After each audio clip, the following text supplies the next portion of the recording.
Hey, what's up, everyone? I'm going to talk today about the the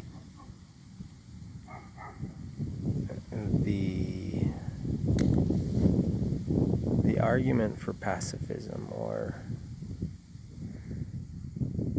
what are our main postulates, and why you should become a pacifist.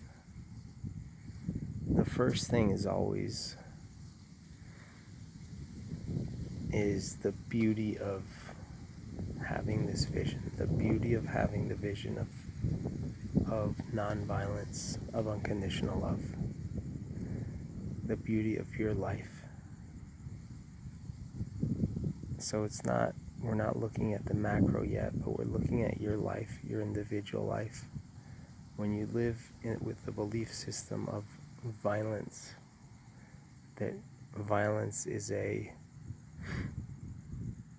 justifiable in certain circumstances, and it's a way of doing things that you believe in violence in certain circumstances, it always puts you in a fearful mindset. Violence always is connected with fear and with control of the outside world. And that always leads to more and more suffering, to more and more anxiety, to less peace.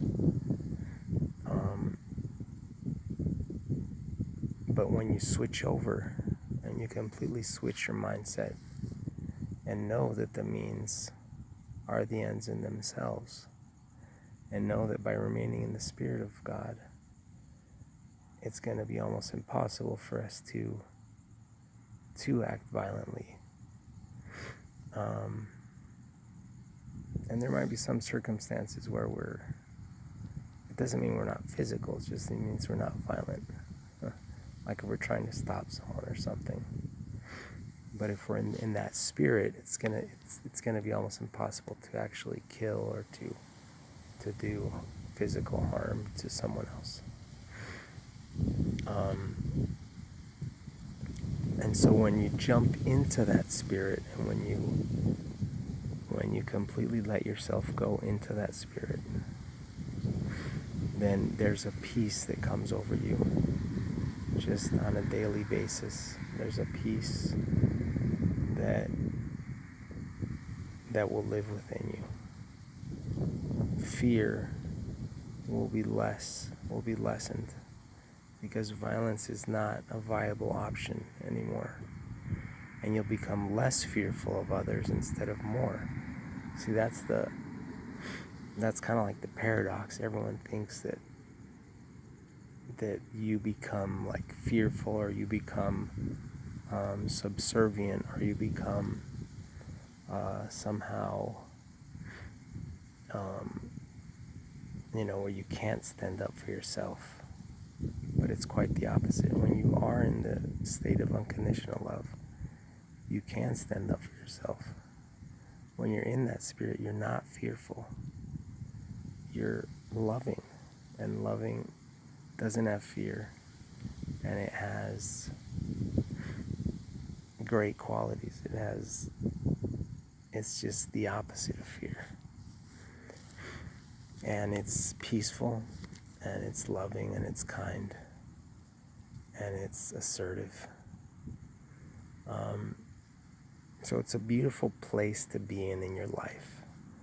That's the main argument for pacifism, is in your individual life, your day-to-day life, even though you're not really exposed to violence. Let's say you're not in an environment where you're exposed to violence on a daily basis. You're not a soldier or something.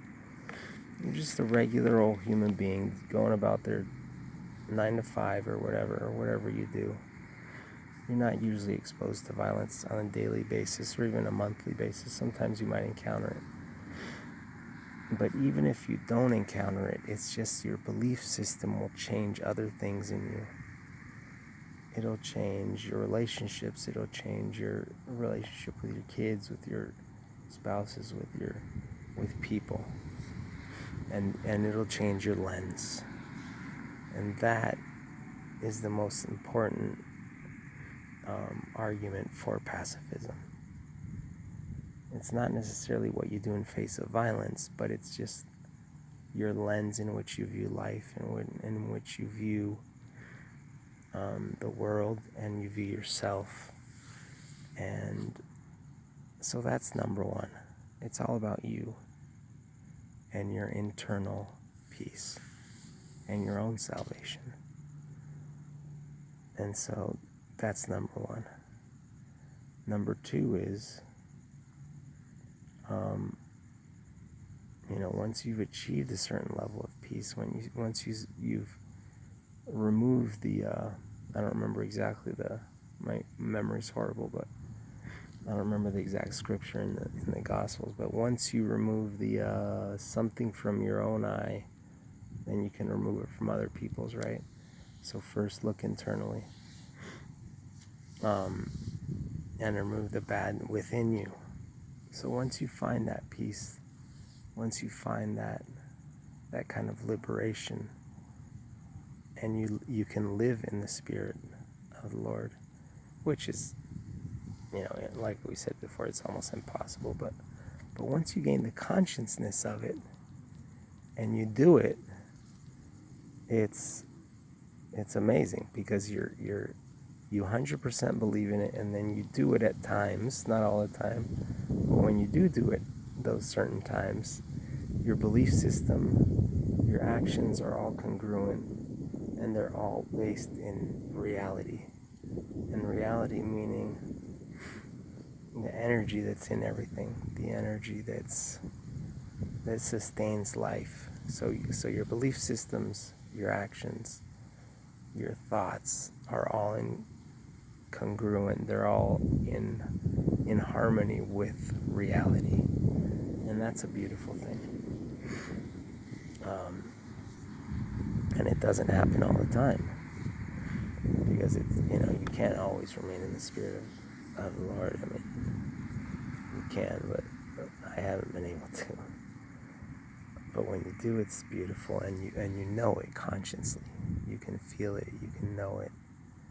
You're in it. So that's number one. Taking care of yourself. Taking care of your salvation. Becoming an agent of light. Finding that light within you. And then once you do that, then you're going to want to share it with others. Of course, you're going to want to give it to others, show it to others,